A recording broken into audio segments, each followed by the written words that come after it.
Hola, les doy la bienvenida a este que es mi video explicativo de mi tesis, el capítulo 1 y 2. Pues la tesis es el fanart como función artística contemporánea, un acercamiento a su importancia en el desarrollo artístico a través del cómic. Así que estoy un poquito nerviosa, pero intentaré que esto sea conciso y rápido para que no tardemos mucho. Así que empecemos. Muy bien, el capítulo 1 es fanart y su desvalorización en la sociedad moderna. Para comenzar, hablemos un poquito sobre qué es el fanart y el fanwork, que son como que las bases de esta tesis. El fanwork son trabajos de fans que hacen sobre algún producto cultural que sea de su interés.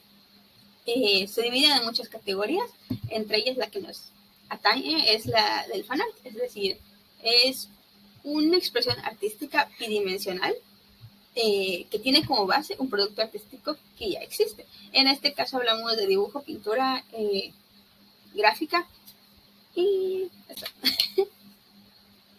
Entonces, nuestro interés nació precisamente porque al ser una expresión artística como base la creación de alguien más, se suele tener esta idea de que no es un arte serio o es una pérdida de tiempo, precisamente porque estás haciendo obras sobre algo que no te pertenece. Y como los personajes, por así decirlo, no son tuyos, no tiene sentido que trabajes sobre ellos porque no son tuyos, no puedes vender tu obra, no los tienes, no puedes reclamar sus derechos, etcétera, etcétera, etcétera.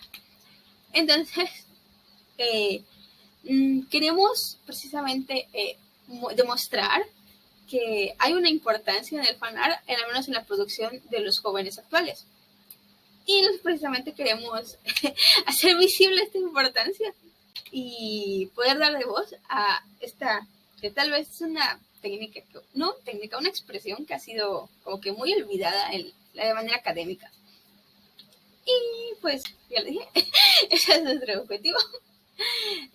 Nuestra hipótesis es que debido a que es complejo crear una obra partiendo desde cero, pues el hecho de que el fanart ya tiene como que una base, o sea, ya los personajes están hechos, la historia ya está hecha, ya no tienes que pensarlo tanto, como que te da una zona de confort en la que puedes experimentar con tranquilidad, o sea, puedes ver y experimentar más allá de a lo que mejor si fuera algo desde cero sería muy complicado. Entonces aquí ya comienza el capítulo 2. El capítulo 2 es el desarrollo artístico en jóvenes en relación con el fanart moderno. Para comenzar en nuestro marco conceptual, hablamos sobre qué hace arte al arte. Es decir, indagamos un poquito sobre cuáles son las características que el arte necesariamente debe tener, y si el fanart cumple o no con estas características.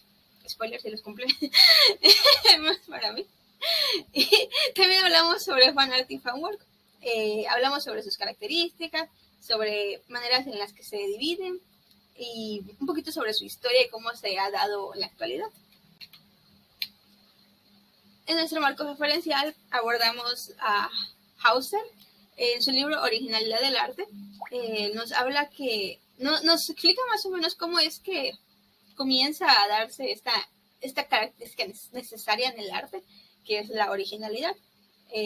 Comienza hablando de eso y luego habla sobre si es indispensable o no desde su punto de vista, y él dice que no, que lo necesario en el arte es más que nada la expresión, el poder compartir la visión del artista, pues, es lo que llega a ser arte al arte. En creatividad, inspiración y copia, Carvalho y Velázquez nos hablan sobre cómo normalmente existe este camino, que es primero aprender, o sea, tener el bagaje sobre la historia, o sea, poder absorber conocimiento. Después de eso puedes pasar a la parte de copiar, básicamente, y después poder inspirarte, es decir, apropiarte de todo ese conocimiento que ya absorbiste y volverlo a algo tuyo. En fanfiction como reivindicación del discurso, aquí aclarando un poquito, hablamos sobre fanfiction, porque hay mucho más documentación sobre eso, hay más investigaciones. El fanart pues no ha sido tan investigado, al menos no en habla hispana, entonces pues recogimos a hablar sobre fanfiction, que pues técnicamente viene siendo lo mismo, en teoría, o sea, el análisis de uno aplica para el otro, entonces por eso abordamos este estudio. Entonces, Silvia nos explica cómo en esta época el internet y las redes sociales han democratizado el conocimiento. en el sentido de que, por ejemplo, antes era como que un autor dijo así termina la historia, y ahorita ya no, o sea, cualquiera con un poquito de internet puede, no sé, internet o tecnología, celular, computadora, o sea, tener acceso, ¿no? Entonces, el hecho de que ya tengas un poquito de acceso a esto hace que pues tú ya puedas decir, pues sabes que a mí no me gusta el final, así que yo voy a hacer mi propio final. Y comienzas a escribir tu propia historia sobre el final. Entonces, hablan básicamente sobre esto, sobre cómo la democratización ha hecho que ya no puedas hablar, o sea, tengas que aceptar que tu obra ya no es solo tuya, sino que le pertenece al colectivo. En Fandom Fanwork, aprendizaje no formal en la red, Río nos explica cómo el hecho de que tengas tanto amor o pasión por algo hace que puedas aprender de una manera que a lo mejor no estabas, no era como, no es como que pesada, porque buscas aprender para poder mejorar en cositas que son por puro pasatiempo. Es decir, quieres hacer un video para, no sé, una banda que te gusta, entonces tú vas y aprendes a editar videos. A lo mejor no es algo que hubieras aprendido en la escuela, pero tú lo aprendes simplemente porque querías hacer un video sobre la banda que te gusta. También habla sobre aprender idiomas y cosas por el estilo, pero pues nos interesó más en la parte del arte, sobre cómo puedes aprender a hacer arte y cómo las comunidades empiezan ¿cómo se dice? A interactuar entre sí y apoyarse. Y esto. Y aquí empieza el análisis de las encuestas. En esa encuesta se llamó La importancia del fanart en el desarrollo de jóvenes artistas. Fue difundida a través de Facebook y WhatsApp y tuvimos un total de 45 respuestas. Pero de esas 45, había una pregunta que descarte si haces fanart. Pues simplemente porque queríamos conocer la experiencia de fanartistas. Y pues 5 personas respondieron que no, entonces eliminamos esas 5 respuestas. Pero pues, ajá. Entonces sobre ellos un poquito es, 70% dijeron que son estudiantes, algo normal porque lo compartimos en grupos de la facultad, de la Facultad de Artes, y 60% tienen entre 21 y 25 años, pues precisamente porque tal vez son estudiantes de artes, y 55% se identifican con el género femenino. Nos parece relevante porque hubieron más personas no binarias y gente que no quiso decir su género que gente que se identifica como hombre. Entonces es un poquito sobre cómo, o sea, nos interesa porque, o sea, suelen ser más los hombres los que tienen reconocimiento en el área de artes, pero aún así pues, casi no estuvieron presentes en esta investigación. Pero no podemos decir que eso sea un dato contundente porque no pudimos costearnos una investigación pagada. Entonces, continuando, esa es su autopercepción. 70% dice que se considera artista, pero solo 62.5% considera que su obra es arte. Algunos dieron, o sea, de los que dijeron que no, algunos dieron razones como, pues es que no siento que mi arte sea bueno, o gente que no dijo como tal que fanart no es arte, pero sí dijo que no se lo toma en serio, o que no cree que, o sea, en palabras como que amables dijeron, no creo que es arte. Y 65% considera que el fanart no es bien recibido en el mundo del arte. Hicieron mucho hincapié en que sí es bien recibido en el mundo de los fandoms, pero que gente que tal vez no pertenece a esas esferas sí es un poquito como de, no sé qué es eso. Entonces, nos parece que hay una relación porque sí es el mismo porcentaje de gente, o sea, como que está entre el mismo nivel. Las personas que se consideran o no, pero no sienten que su arte sea arte. Entonces, creemos que ahora tal vez hay una relación. En su desarrollo como artista, 52.5% comenzó a practicar antes de los 10 años y 60% planea continuar con sus estudios artísticos de manera profesional. Preguntamos cómo surgió su interés en el arte. Algunos dijeron, bueno, se dividió en 3 grandes grupos básicamente. Entonces, algunos dijeron que siempre les gustó dibujar y nunca lo dejaron, simplemente pues fueron mejorando con el paso del tiempo, empezaron a tomar clases, bla, bla, bla. Y el segundo grupo habló sobre la influencia de alguien en su entorno. Y nuevamente nos interesó el tema del género, porque la mayoría de las personas que dijeron sobre esto hablaron sobre una figura femenina. La mayoría habló sobre su mamá.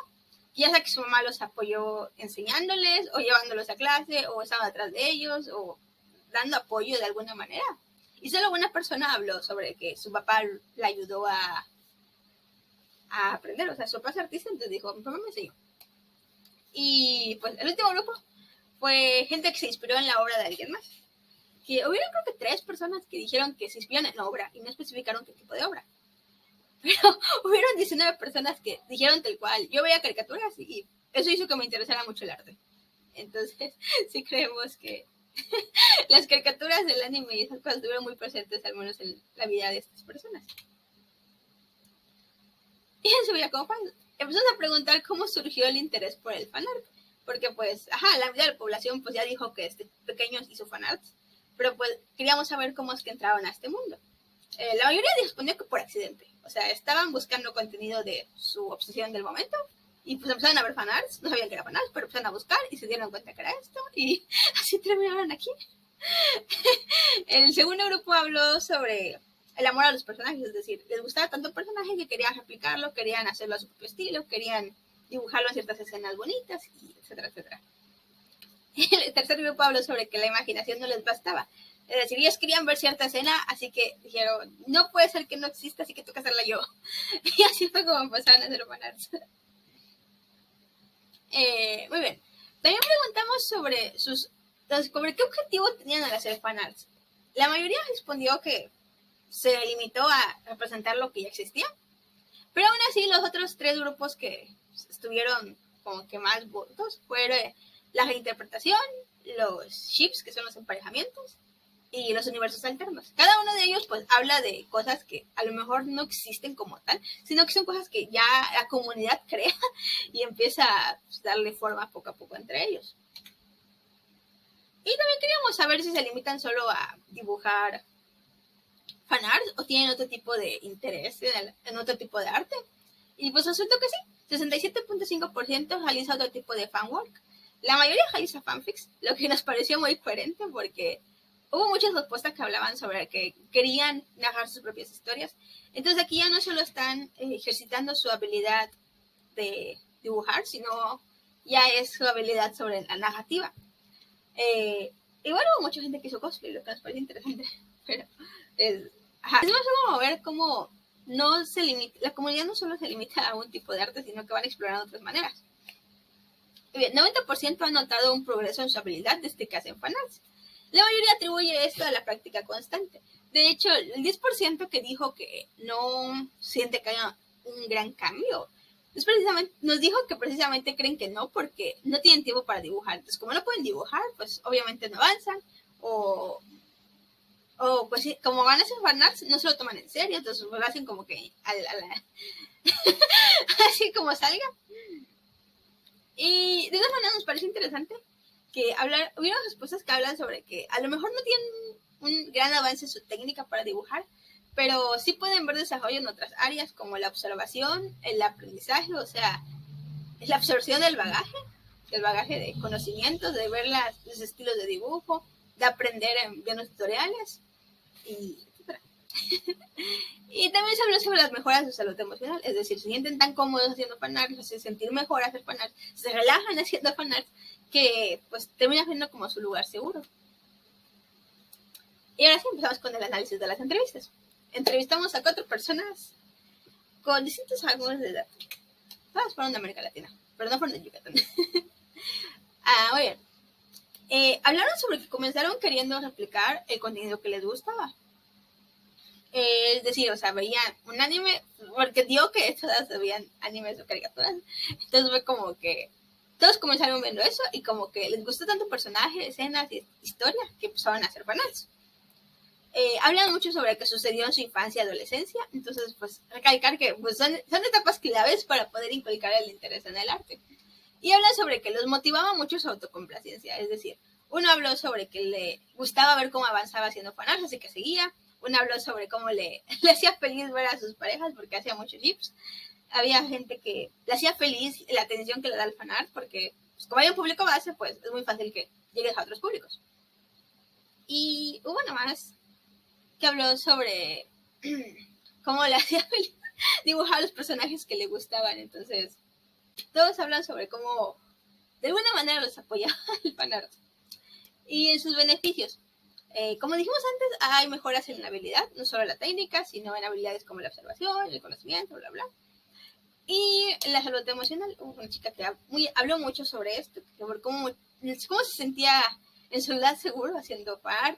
Y a pesar de que no se dedica al arte, o sea, es una persona que creo que estudiaba Derecho, ella habló sobre cómo sigue manteniéndola cerca del arte, y sigue relajándola y sigue estando como que en un lugar seguro para ella. Y también conoces y conectas con gente con los mismos gustos.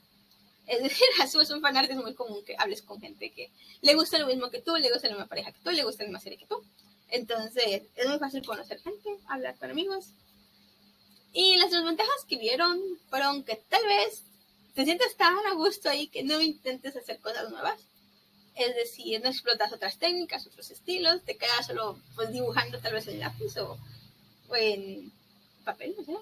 No buscas ir más allá. Entonces, también habla sobre la presión por parte del público de seguir con el mismo contenido. Como por ejemplo, quieras cambiar de fandom, quieras cambiar de pareja, quieras cambiar de estilo tal vez, y el público que ya tienes, pues no te deja, o sea, pueden hacer presión para que tú regreses a lo de antes, porque lo que a ellos les gustaba era lo que tú hacías antes, y no te dejen evolucionar. Y también les preguntamos si había alguna limitante, o si veían alguna limitante, y solo hablaron sobre que es mal visto por algunas personas, lo que puede detenerte si te importa mucho la opinión de otros. Hablaron sobre que algunos maestros les dijeron que no, algunas personas que tal vez no estaban muy cerca del tema del arte, pues como que no entendían y hicieron comentarios negativos. Y muy bien, para finalizar es recordar nuestro acercamiento artístico.